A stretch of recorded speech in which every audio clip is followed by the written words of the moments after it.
I think just believe in each other. I mean, that's kind of where we were. Coming off the spring season, we had so many seniors and such a good group of guys that had been together for a little bit and kind of experienced a couple different things, some wins and some losses.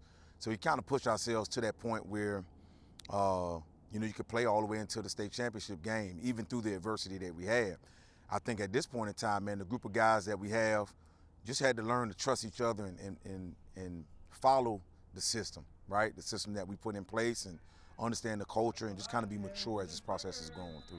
I've relied on my defense since 2008, so that's been no different at Highland Springs. I've always learned from the coaches that I've had that great defense wins championships. So we know our defense has to play on a high level at all times, and they've done that.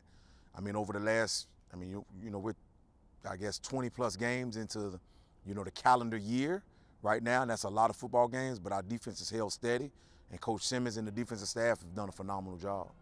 Their defense is flying around. They're playing great physical football.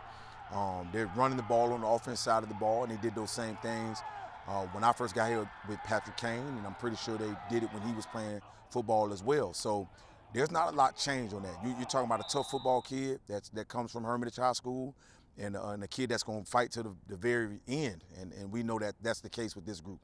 We have to eliminate the big play. They have big play guys all over the football field, so we've seen them in a lot of games and crossover films where those guys have, just running by defensive backs in the secondary, giving up, the secondary for the other team is giving up big plays to Hermitage's offense.